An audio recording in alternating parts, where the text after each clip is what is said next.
Hello, and welcome to Thriving in the Age of Disruption. In today's episode, we meet Max F.Scheichenost, who is hard-driving, ambitious, and a successful serial entrepreneur and investor. Max has a heart-to-heart talk with Dr. Ramesh, retracing his journey from his childhood in Austria, riding Europe's internet boom, to landing in Asia, where life surprises him. He was handed the most important job in the world, as father to his young son, and underwent a personal transformation to break free of a self-built prison of workaholism. Being obsessed with chasing achievements had deeply hurt Max's health and relationships. Join Dr. Ramesh and Max as they explore his ongoing journey to find success, balance, and meaning in life. Welcome to the Thriving in the Age of Disruption podcast series, Max. I'm excited to have this conversation with you this afternoon. You have a very rich background. You've been a founder of some startup companies and then gone on to be an angel investor. And now you work for Vietnam's oldest private equity firm, Mekong Capital. First of all, thank you so much for having me. My name is Max. I'm a proud father. So my son is turning 4 years old in April. He's the reason why I'm in Vietnam. And he's also the reason why I'm now working in private equity, which is a very different story if you look at my background. I started my first business out of university. I was 22 years old. I had very little idea what I was actually doing other than the thrive to build and to create, and have been then an entrepreneur for 10 years plus, like with all ups and downs, with the highest highs and the lowest lows. But after my son was born, I realized there's a new dimension to life, which got me to Vietnam and then which got me to work in private equity, and also which shifted for myself my purpose in life. You highlighted a couple of different aspects of your life that I want to dig deeper into. What's the motivation around your son and moving on to private equity space versus being an entrepreneur yourself? Yeah, it's a great question. My life before my son was organized around work. I defined myself and my success as work. So if I'm successful at work, I as a person, I'm successful. And I was very proud back then to be an independent person. I valued freedom, and for me, happiness, I derived it through work. So I was by definition like a workaholic. This is for me so fulfilling. I love to work. All of my friends are business partner or other entrepreneurs or other investors. And this was what my life was all about. And then when my son was born, it was a very intense delivery. My partner, she had a near-death experience with an emergency C-section, and she was 36 hours in ICU. I just got back from Europe, jet lagged. We got like this news 3 days later for this emergency C-section. And from one moment to another, I was alone with my newborn son for 36 hours and preparing to be literally a single dad for the rest of my life. These 36 hours were very transformative for me. I'm still very touched when I talk about this experience. Yeah, but this really changed my perspective of what is life about, what's important to me, who am I being? And it really started my personal transformational journey, where I shifted by 180 degrees. So gave up all of the companies I was running. Either I was looking for a CEO or I removed myself from an operating role and decided for the first time in my life that I'm not chasing a business opportunity, but chasing what makes me happy in life. And I decided to move to Vietnam without having a plan. So it was not a business decision. Before the 10 years, my mindset was all about where's the business opportunity? Let me jump on it and let me grab it. And this was the first time that I realized, okay, I moved to Vietnam because I do not want to be a weekend dad, but I don't know what I'm going to do. So it was a very different approach to what's next in my next stage in life. And then it was March 20 when I moved to Vietnam, was one of the last Europeans entering Vietnam. And then I had 3-4 months time for myself to decide what's next. And one thing that was clear for me is my previous lifestyle is not compatible with my lifestyle that I decided to have. And I wanted to be a father who's present for my son. I'm a father who brings his son to school. I'm a father who sees his son after school and who's part of his development.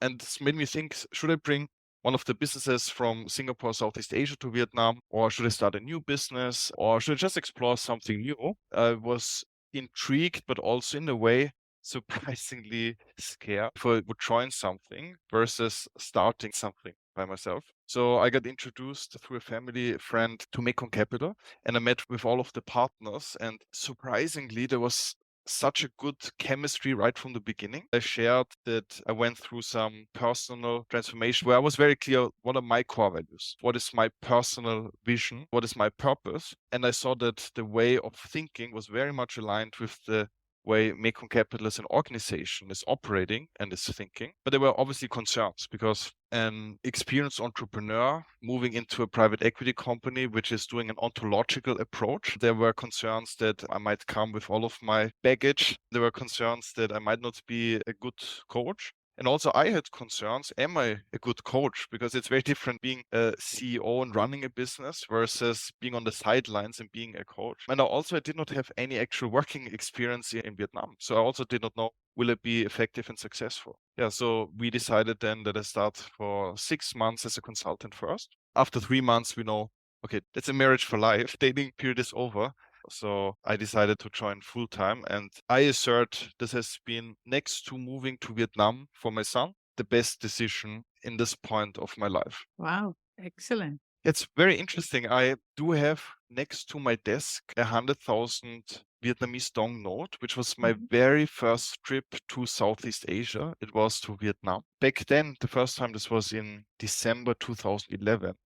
I was just blown away, but could never imagine to live and to work in Vietnam. I was blown away by the drive of the people. After my second or third trip, I started to build really deep relationships with some of the companies, but I thought culturally, I'm not sure whether I can just jump into the ice water. So I decided to jump into the warm water, which is Singapore. I decided to take the perceived easier road and moved to Singapore. But then over time, I got much more exposure to Southeast Asia. I also did invest in 2 companies here in Vietnam. So I was regularly here. And then I also found my life partner here in Vietnam, and she is originally from Hanoi and lived in Ho Chi Minh City. I tried to convince her to move to Singapore, and we have this wonderful life in the bubble. And she said very clearly, look, you either come here, move here, or it's done. The Hanoian mindset knows exactly what she wants. But we agreed then on a compromise because I was running a business with plus 70 people and 5 offices, and I could not just move here. So we decided that I come every weekend to Vietnam. So for 4 years, every weekend or every second weekend, I commuted between Southeast Asia, and Vietnam was my home base. Yeah, so it was like then really familiar. But the tipping point was really when my son was born. It was clear, I'm not a weekend dad. I'm not the dad who's working Monday to Friday and then just coming in exhausted just for the weekend and then flies out on Sunday. So it was like the natural decision and something that really has grown. Wow. Thank you for sharing that. And when you look at your son, who is 4 years old now, what's your wish for him? And what type of world he will grow into? So my wish for him is happiness. And happiness is this experience of being fulfilled. I want to enable him in what he wants to do. So I do not want to put him on limitations, and giving him unconditional love, where I'm just very glad is the way how I was raised by my mother. She gave me unconditional love, although I was like this problem child out of 5 kids and went through quite an intense period of growing up. But she gave me this unconditional love, this full belief, whatever I'm doing, there's something good, even if at like 4 a.m. 6 policemen are raiding the house. It's a good learning for me. So I also do want to enable him to do whatever he wants to do, to explore whatever he wants to explore and be himself. When I grew up in Austria, there was only Austria. So for me, I grew up in Salzburg, but I never moved out of Austria up until really I was 18 or 19.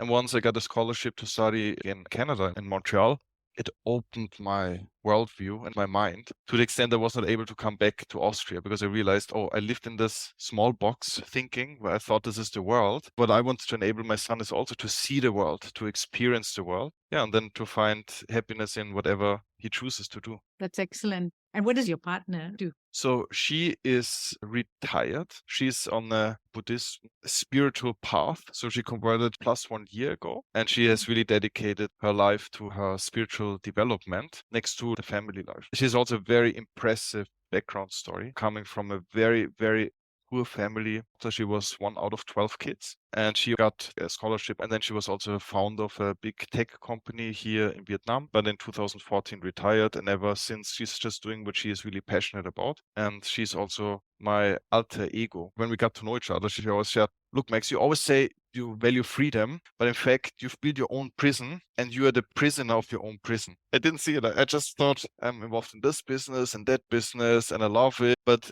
she saw me as being the prisoner in this prison. It took me really years to realize it. Yeah. But she's like, in terms of development, especially spiritual development, definitely multiple layers ahead of me, which I really appreciate because it also gives me a very different perspective. Thank you for sharing all that. Where are you in your spiritual journey? I am in discovery mode. I do have a legacy of growing up in Austria, especially Salzburg, which is like the epicenter of Catholicism. I went to a Catholic boys choir, went to a high school, like Catholic private schools. My parents tried really hard to get me into One Direction. I broke out of this when I was 14 to decide, okay, go to business high school. I left the boys choir and started more of a wild journey. But since I came to Southeast Asia, I've explored so many different religions and I was just blown away. So of course, Singapore, the first time when I lived there, I was just impressed about how all the religions can live in harmony. And I had so many friends of different religions and I tried to explore all of them. I was exposed to so many different religions. For me now, spirituality is very simple. There's something much bigger than myself. It's like the journey to find this pathway. Some might call it enlightenment. This is also like my pathway. I do practice like different forms of meditation, but I try not to be dogmatic because how I grew up, religion was so much pressed on me. There's only one way, and this is the way it is to be, like up to the point where we were in the class, out of 30 people, I know the one person who's not Catholic. This was so extreme, this world, that I did not want to operate and live in such a limiting world. Yeah, but if I look now into my library here, so you see there's a number of books from Dalai Lama, Desmond Tutu. I love the spiritual work of David Hawkins. He wrote the book Letting Go, which is also like the energy levels. Now we can operate at different energy levels. In short, it's discovery. That's interesting because you've moved from Catholicism to exploring all this. And I guess you will find what is the true expression of it being bigger than yourself, right? Yeah. And great. And do you think it's possible for people to live a simple life in today's world? Yes, I see it with my partner. Like 5 years ago, when you saw her, it was all brands and all luxury and all of, look, I made it by myself. Now she's wearing the Buddhist outfit every day. She is selling anything that is a material burden for her. And she lives really a simple life. And I see she's so much happier and she's so much relaxed compared to before.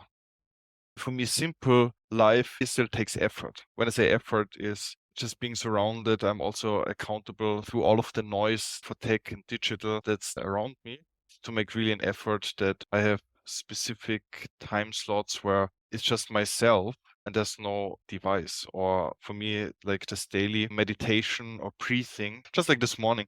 I did like a breathing exercise after my swim training, and then I walked barefoot on the grass just to get a sense of, am I present? And this is for me the simplicity. But of course, once I go into my work mode, I turn into a little bit of a work machine with a heart. But once I come home, for me, it's like this moment. I open the door, my son welcomes me with open arms and is so excited. These simple moments really in a day that is for me considered having a simple life. My partner, she always shared with me, bigger boat, bigger waves. You can always choose which boat you take. Just be aware, if you take a bigger boat, there are bigger waves. And then accept there are bigger waves. Yeah, and this is also helps me, even if sometimes some things might occur intense or like the responsibility and also the people that I do carry. These are just waves because I choose like a certain boat. I love the metaphor. Bigger boats, bigger waves. Waves, yeah. Yeah, that's right.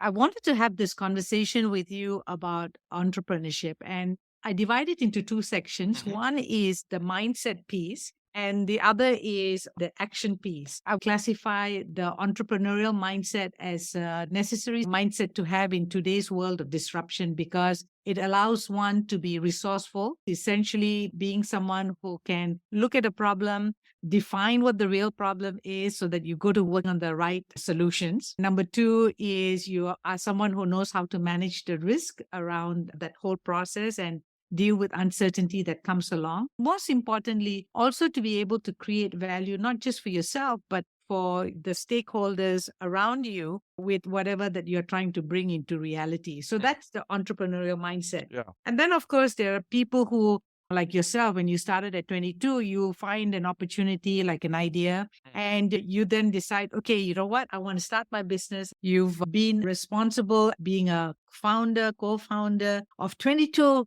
different e-commerce companies. How did you do it? So very interesting. 7 years into my entrepreneurial journey, there's this wonderful study from Uppsala University. Like, what are the key behaviors of entrepreneurs? Certain common behavioral traits. I read through the study and I told myself, I wish someone would have told me this when I was 14, 15, 16, that whoever I am, it's absolutely okay that like who I am and the mindset that I have. And in fact, this is a good foundation of being an entrepreneur. But back then, when I grew up, I was always like the unique person. I'm not saying the outsider.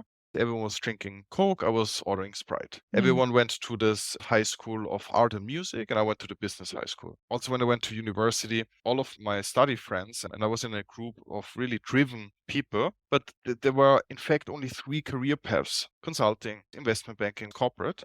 And I just knew none of them fits me. So I worked for a student consulting company, and I realized, okay, I will never be a consultant. Then I did internships in corporates, investment banking. Back then I thought like, okay, this is really not where my true passion is. When I started at my university, being an entrepreneur was not hip. It was not a keyword. In fact, there were no classes about entrepreneurship as we understand today. This was just about like family businesses and how to, when you take over and run a family business. I just knew that with my characteristics and behavior, and especially also challenging rules. For me, rules was always, okay, this is man-made. They're just invented just to follow a certain direction. But I was really questioning, why do certain rules exist? Why is something good today and tomorrow it's bad?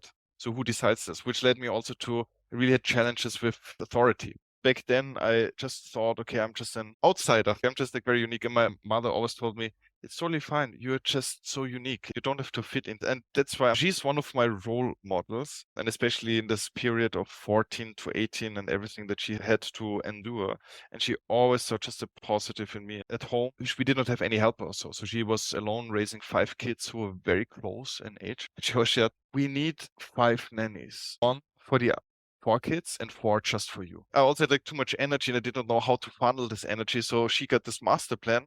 Okay, I just let him try so many things that he can let go of his energy. But then there were a couple of turning points. And one was that in 2008, I was at a conference. I saw this entrepreneur on the stage and he built the largest German social network. They were much larger than Facebook back then.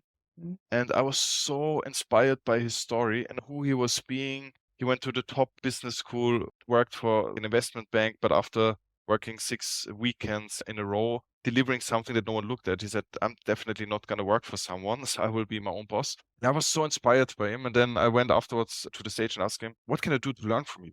I said, just work for me. That's simple. I started to work for him the next summer as an intern. And then I really discovered like some mindset elements that were so similar.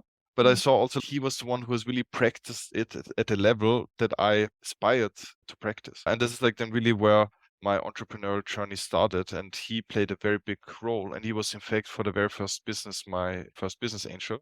And then for my 3 consecutive businesses, he has always invested in. Very grateful for that. He really has been my internet godfather. So when I talk about all of my e-commerce activities, he was really the key person there. And he opened up the world to me for entrepreneurship, for being surrounded by very experienced people.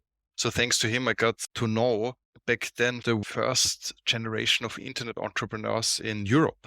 And then I always had 4 or 5 mentors around me that I called at least once a quarter, where I had a lot of reflection time with them. He opened really up the world for me.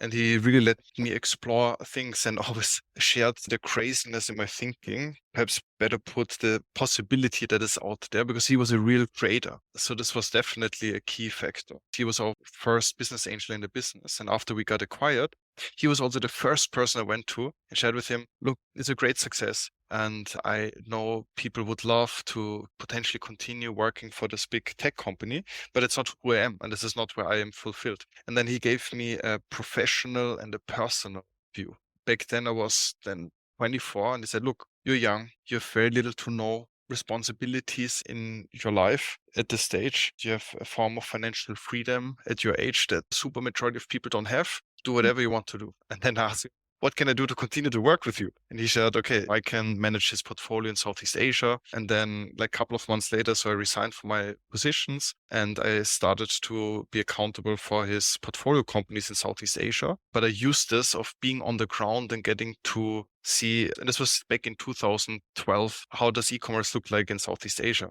And from there, like then after the second trip, I decided to relocate to Singapore with a good friend. And he was one of my former employees. We just started a healthcare portal in Singapore. No experience in healthcare, never worked in Singapore.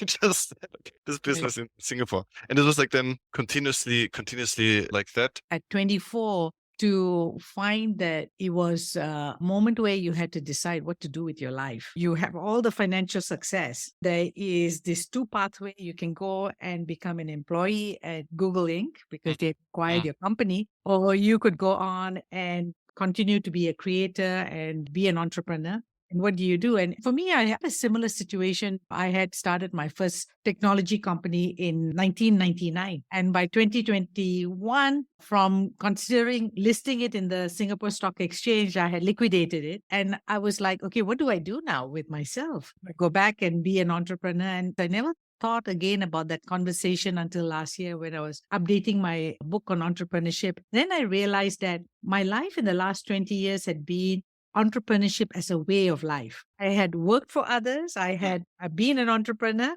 but it was always entrepreneurship as a mindset. And I guess that's what you mean by a creator's life, right? Yeah, exactly. You also pointed out something very important here. And I think it's a role of mentors in our life. It's not a one-way street if you want to have that beautiful relationship with mentors, because we've got to invest the time and effort ourselves in staying connected and creating value. I found that to make it a two-way street, I set the rules of engagement very early on.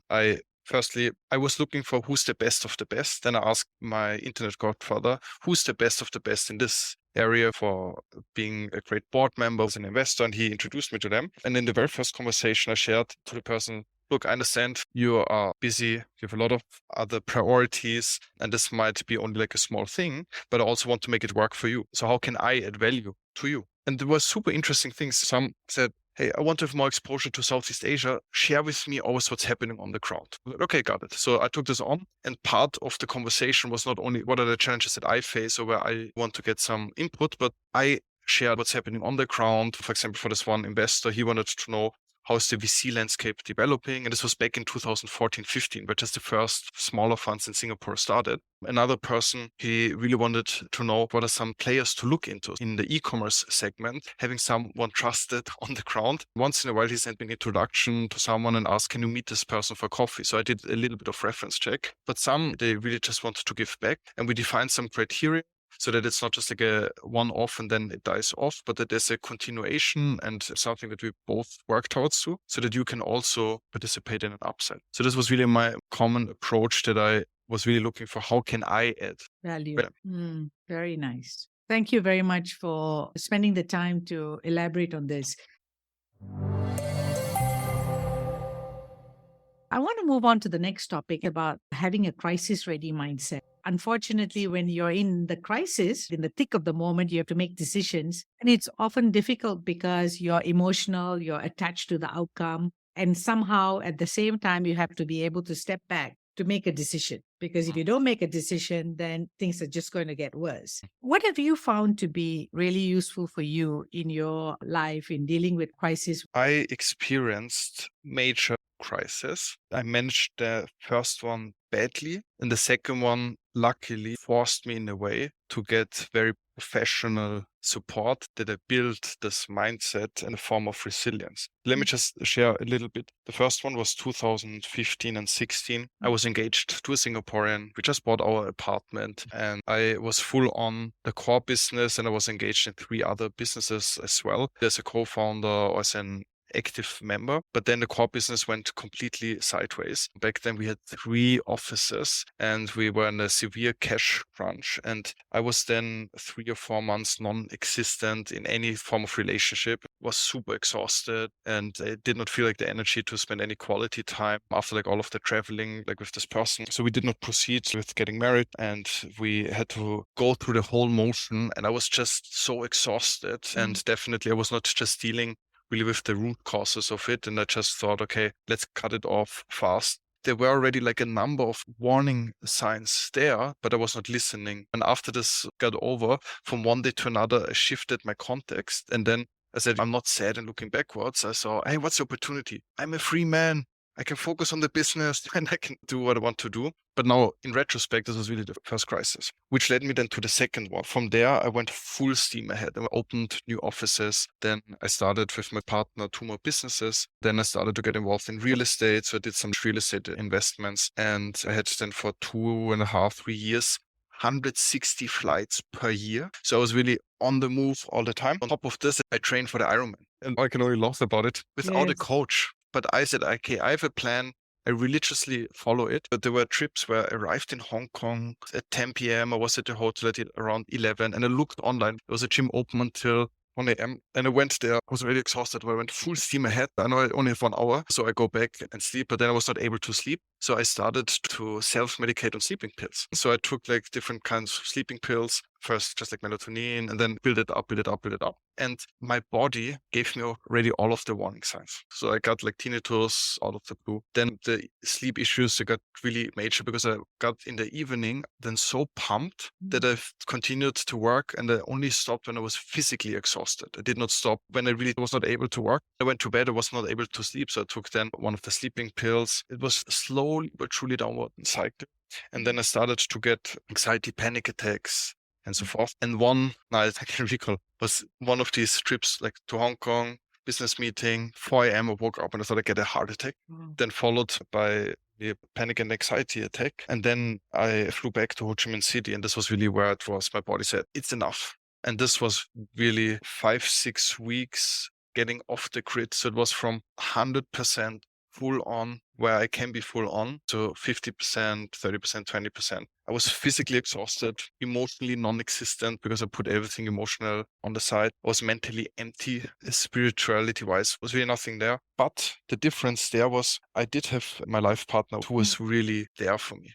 Now I'm really grateful for this experience because for each of the dimensions I shared, physically, emotionally, mentally, I got either a coach or a doctor and I had to rebuild it, but also I really had to work on the root cause. So this time forced me to really look into this life that I've lived for so long. I cannot continue this pattern. So I started to rebuild first my physical strength. Then I started to get access to my emotions. I mean, this might sound weird for some people, but if you ask me how I feel, I would just say, good. I did not have a vocabulary for my emotions and I would not even know where to look into emotions. Yeah. And then also build up mental resilience to understand what is it that gives me strength? What is it that takes strength? What are some elements, simple habits and simple behaviors that I instill that build up this mental resilience? Along the way, my partner was extremely helpful. What you talked about is actually a very critical part about crisis. I'm completing my book on crisis. I hope to publish it by the middle of this year. You know, most of us think sometimes when we encounter a crisis because we sort of solve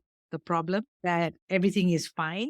But what we will discover later is that because we did not go to the root cause, that we are just putting things on top of. Exactly. Yeah. And then it's like for the real meltdown to happen, it is actually a good opportunity to go back to reconnecting with ourselves and to rediscover new perspectives as well as to build new muscles to be able to cope with life. You speak so highly of your mother and your partner. One side note, so you have context. My partner and I, technically we are separated. So she moved out of the house, but I'm responsible for the boy. She's pursuing her spiritual pathway that I fully support. All in very good terms. Why I'm sharing this with you? Because I've been fully responsible for my son and discovered the greatest respect for single mothers. I'm in a position where I'm very, very fortunate that I can have a support network handling what I have to handle. But if this would not be in existence, I have no idea how someone can physically, emotionally, mentally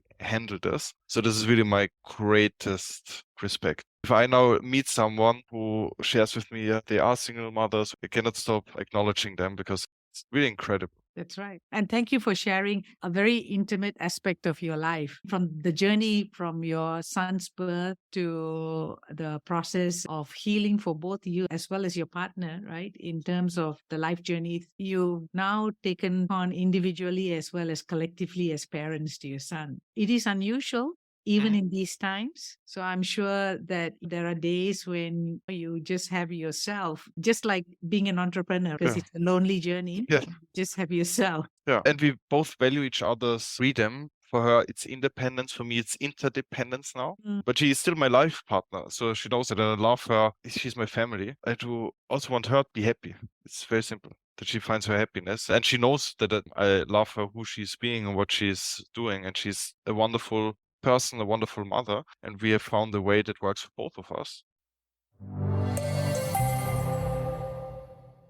Everyone wants to be thriving as well as flourishing. What would be the state that for you describes thriving in your life? Thriving in my life. So the state is an experience of being fulfilled. It means that all of these dimensions, The physical, the emotional, the mental. correct, and the spiritual, they are really aligned. When they're aligned, for me, then I get in the state of flow. And when I'm in the state of flow, everything is so easy. It's so natural. I accomplish with 50% less workload in terms of time.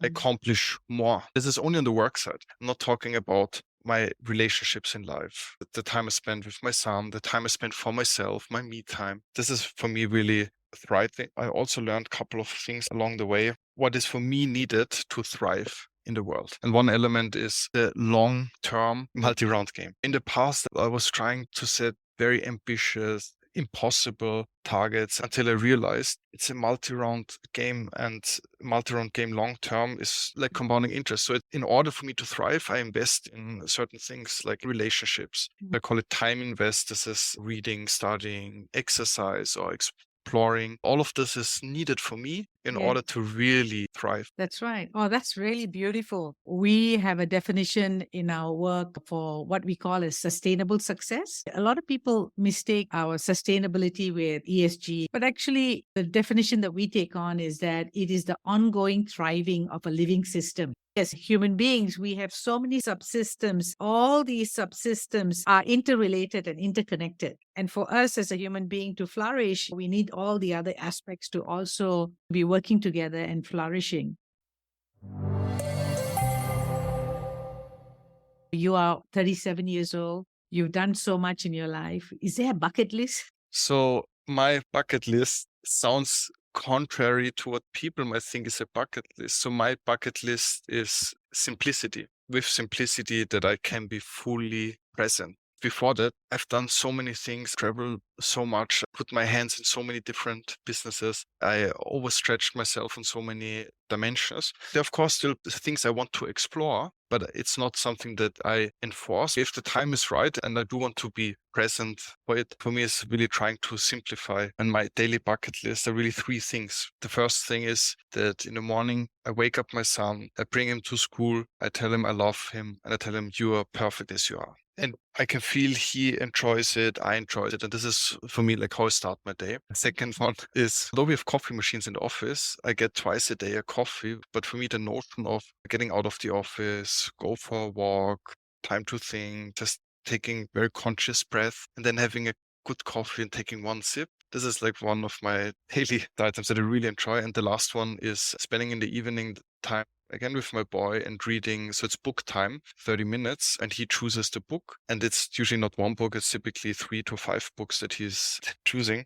But like this is then for me really, okay, this has been a fulfilling day. You've just opened up a whole new worldview for me, that in just fulfilling on three simple things that are important, we can get the fulfillment and satisfaction of being alive. Right. Yeah. And interestingly, since I'm not so attached to, in the past, it was a financial success. It was this business has to be acquired or we have to list it and other things. Since I'm not attached and let go of this one and I focus on what is really important to me, I'm so much more successful. Really, so the success just comes as a side product.